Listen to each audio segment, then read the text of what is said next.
comment faire une version modifiée du Garter Tab Kasten. Là, le but du tuto, c'est de vous montrer comment faire ça. Donc pour faire ça, il va vous falloir des aiguilles circulaires à la bonne taille, idéalement un cordon de mise en attente d'émail souple. Alors on en trouve dans les merceries. Moi, j'utilise des Scooby-Doo tout simple, parce que j'ai des pointes lace et que du coup ces cordons s'adaptent. Mais si vous avez des pointes plus rondes, vous pouvez trouver ce genre de choses en mercerie. À savoir qu'on peut très bien faire ça aussi avec un reste de laine. Bon, moi je trouve ça pratique parce que quand on insère le Scooby-Doo en fait sur les aiguilles, ça permet de glisser ses mailles. Voilà, donc c'est parti, je vous montre comment monter les mailles avec une version modifiée du Garter Tab Kasten. Pour faire ce montage modifié du Garter Tab Kasten, je vous propose de commencer par un montage provisoire, le Judy's Magic Kasten. Le lien vidéo vers le Judy's Magic Kasten est proposé dans le patron. Donc, on vient placer son fil, la fin du fil avec... bon, on n'a pas besoin de beaucoup de longueur, hein, on va monter 6 mailles. Puis, on vient placer ses mains comme pour faire un montage classique. Je glisse entre mes deux aiguilles mon fil, je tourne. Et ensuite, je vais venir passer mon aiguille du bas sous le fil du haut et l'aiguille du haut sous le fil du bas. Et je vais faire ça de manière à avoir 3 mailles de chaque côté. Comme c'est très justement indiqué dans la vidéo que je vous ai fournie, peu importe le sens, si l'aiguille se présente torse au moment où il faut la tricoter, bah juste tricoter là de manière à ce qu'elle ne soit pas torse, et si elle est torse, au pire, c'est pas bien grave. Une fois que j'ai ça, donc j'ai monté ici, j'ai toujours mon fil, la fin de mon fil, là mon fil de pelote, je suis ici, je vais juste ne rien toucher et retourner mes aiguilles. Donc là j'ai toujours la fin de mon fil et ici mon fil de pelote. Quand je retourne j'ai ça, je viens enjamber le fil de pelote avec la fin du fil, puis je viens ramener le fil de pelote entre les aiguilles, ça me permet de bloquer ma dernière maille. Ensuite, je vais prendre, moi je prends un Scooby-Doo, mais vous avez des arrête-mailles élastiques, arrête-mailles classiques, un bout de laine qui traîne, pour venir glisser les mailles inférieures sur le Scooby-Doo.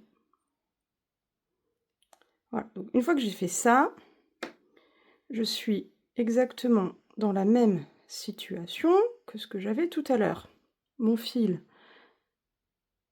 la fin de mon fil est devant et mon fil de pelote est derrière. Là, je vais pouvoir attraper donc mon fil de pelote qui est derrière et je vais tricoter 3 mailles. Donc c'est l'étape où si les mailles, là les miennes sont à l'endroit. Donc si vous faites la même chose que moi, vous aurez les mailles à l'endroit. Si vos mailles sont torses, remettez-les à l'endroit sur le fil pour qu'elles ne soient pas torses. Donc là, je viens tricoter 3 mailles à l'endroit. Ah bah décidément, hop, là et là. Et je vais tourner mon ouvrage.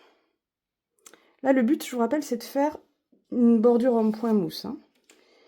Je vais tourner mon ouvrage et mon fil de pelote, qui est ici, je viens le glisser sous mon Scooby-Doo ou sous mon bout de laine. Donc, c'est comme si je faisais un jeté au niveau du Scooby-Doo. Et là, je vais pouvoir à nouveau tricoter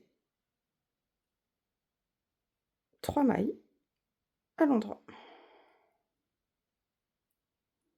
Ok? Donc là, on peut voir que j'ai mes 3 mailles, ma bordure au point mousse fait 3 mailles de large. J'ai les 3 mailles du montage, plus une maille qui équivaut à quasiment ce qu'on pourrait appeler un jeté. On n'est pas obligé de trop serrer cette maille si on veut, enfin ce pseudo-jeté, on ne le serre pas trop si on veut avoir suffisamment de largeur, enfin un beau jeté bien large.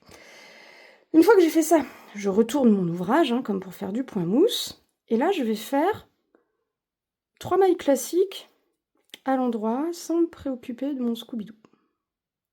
Donc, je viens piquer mes 3 mailles. Hop. Je retourne mon ouvrage, comme du point mousse classique. Et là, à nouveau, je vois que je suis du côté où je relève mes mailles.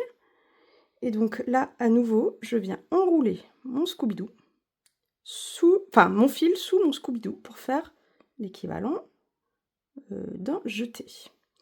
Et je vais pouvoir tricoter à nouveau 3 mailles. Donc c'est toujours pareil, hein, c'est du point mousse, donc je fais toujours mes 3 mailles à l'endroit. Et donc je vais enchaîner ces 2 rangs-là. Donc il y a un rang où je ne suis pas du côté des pseudo-jetés là sur le Scooby-Doo, donc je fais juste 3 mailles à l'endroit classique. Et un rang où je vais retourner mon ouvrage, puis glisser mon fil de pelote sous le Scooby-Doo, avant de faire l'équivalent d'un jeté sur le Scooby-Doo, avant de faire mes 3 mailles. Donc j'alterne ces 2 rangs-là, jusqu'à ce que j'obtienne le nombre de jetés, le nombre de mailles spécifié dans le patron. Donc là, en l'occurrence, pour ce patron-là, il va me falloir un total de 34 jetés sur mon Scooby-Doo. Donc j'aurai les 3 mailles montées en provisoire avec le Judy's Magic Caston au début. Puis je vais répéter ces rangs jusqu'à ce que sur mon Scooby-Doo, j'ai 34 mailles, entre guillemets.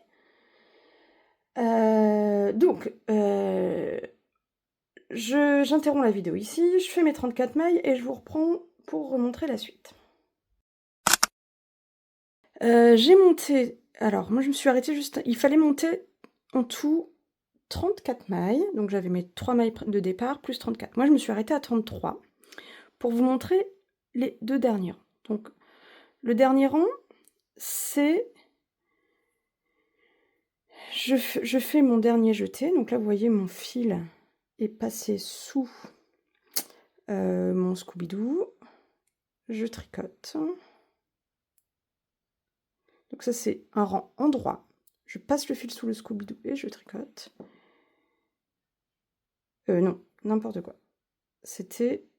Le dernier rang, pardon, était un rang en vert. Voilà, donc en fait je finis par un rang où j'ai passé mon fil sous le Scooby-Doo, j'ai fait mes 3 mailles, et je me retrouve dans cette configuration-là. J'ai donc, comme on peut le voir, mes 3 mailles du début qui sont... Alors je pourrais le présenter un petit peu différemment. Il suffit que je tire sur mon Scooby-Doo, c'est pour ça que c'est pratique les Scooby-Doo. C'est tout mou. Donc je tire sur mon petit câble. J'ai donc mes 3 mailles du début, puis toutes les mailles que j'ai montées, et sur mon aiguille, les 3 mailles de la fin. Donc j'ai 3 mailles au début, 34 pseudo-jetés, mes 3 mailles de la fin. Et donc là, en fait, je me retrouve dans la configuration où j'ai toutes les mailles que je vais vouloir tricoter pour faire le premier rang du châle fleur d'antan. Il faut vraiment que je termine dans cette configuration-là. J'ai vers moi le Scooby-Doo, mon aiguille pointe vers le haut, mon fil également. Parce que ça va me permettre de charger les mailles en attente sur mon aiguille. Donc pour ça, je vais utiliser, donc c'est pour ça que j'ai bien précisé qu'il fallait, dans le patron, il fallait des aiguilles circulaires pour le montage. Je tire mon aiguille de manière à ramener l'autre bout d'aiguille.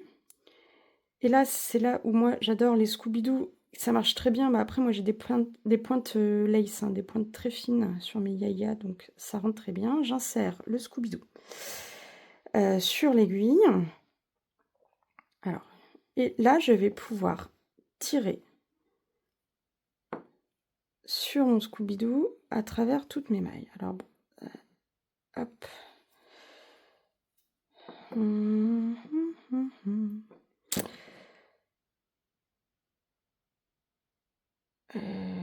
Voilà.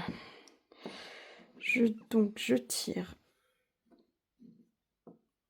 mon Scooby-Doo à travers les mailles pour pouvoir les charger sur mon aiguille. Et donc, une fois que j'ai fait ça, je peux retirer le Scooby-Doo. Et je me retrouve donc avec, sur l'endroit, ça c'est sur l'endroit, toutes mes mailles, 3 mailles de lisière de chaque côté, 34 mailles centrales. Donc en tout, je me retrouve avec mes 40 mailles. Et je vais pouvoir attaquer le premier rang du châle, que ce soit à travers, en utilisant les diagrammes ou en utilisant les explications. Attention, je vous rappelle qu'il va falloir changer de taille d'aiguille à ce moment-là pour mettre une taille d'aiguille supérieure. Donc suivez bien le patron.